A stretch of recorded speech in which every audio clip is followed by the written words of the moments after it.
कानपुर के नानाराव पार्क में अचानक पेड़ों से चमगादड़ गिरने लगे। वहां के लोगों ने बताया कि पेड़ से गिरते ही ये कुछ देर तड़पने के बाद मर जाते हैं। इससे पूरे पार्क में दुर्गंध फैल गई। इससे पहले छत्तीसगढ़, उत्तर प्रदेश और मध्य प्रदेश में भी बड़ी संख्या में चमगादड़ मरे पाए गए हैं।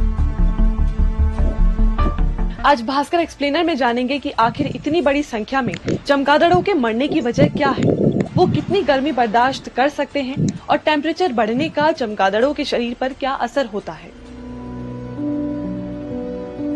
कानपुर चिड़ियाघर के पशु चिकित्सक अधिकारी डॉक्टर अनुराग सिंह ने बताया कि सभी चमगादड़ों की मौत गर्मी यानी हीट वेव से हुई। चमगादड़ों को इंसानों से 2 डिग्री ज्यादा गर्मी महसूस होती है। मतलब जब कानपुर में तापमान 44-45 डिग्री था, तब चमगादड़ 47 से 48 डिग्री सेल्सियस तक महसूस कर रही थी।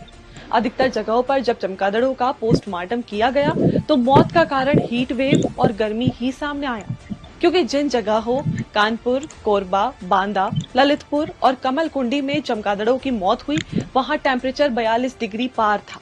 जर्मनी के लिबनेस इंस्टीट्यूट फॉर जू एंड वाइल्ड लाइफ रिसर्च के पीएचडी स्टूडेंट रोहित चक्रवर्ती के मुताबिक भारत में पाए जाने वाले चमगादड़ 40 डिग्री सेल्सियस तक ही तापमान सहन कर पाते हैं।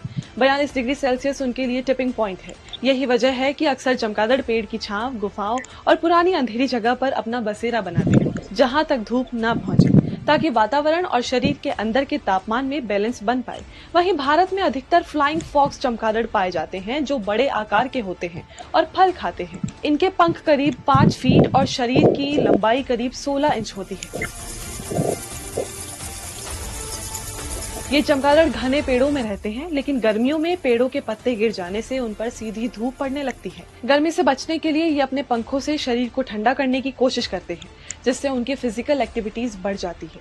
बड़े आकार के कारण ये एक्टिविटी उनकी शरीर की गर्मी और बढ़ा देती है और वो हांफने लगते हैं, जिससे उनके इंटरनल ऑर्गन फेल हो जाते हैं और उनकी मौत हो जाती है।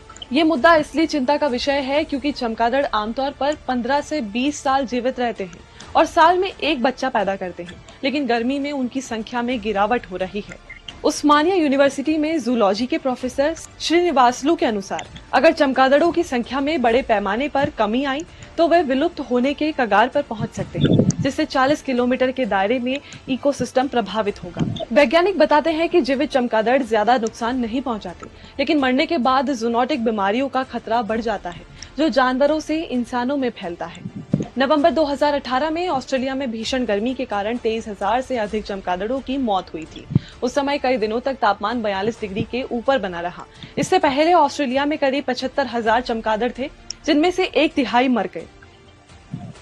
National flying fox monitoring programme के कोऑर्डिनेटर डेविड वेस्टॉक के अनुसार इतनी बड़ी संख्या में चमगादड़ों की मौत पहले कभी नहीं देखी गई थी। पिछले 15 सालों में चमगादड़ों की संख्या में 70% गिरावट आई है और विलुप्ति का खतरा बढ़ रहा है। इस दौरान ब्लैक फ्लाइंग फॉक्स के भी करीब 10,000 चमगादड़ 2 दिन में मर गए थे।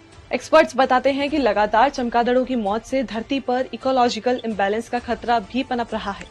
आज भास्कर एक्सप्लेनर में इतना ही। ऐसे ही और भी वीडियोस के लिए बने रहिए दैनिक भास्कर।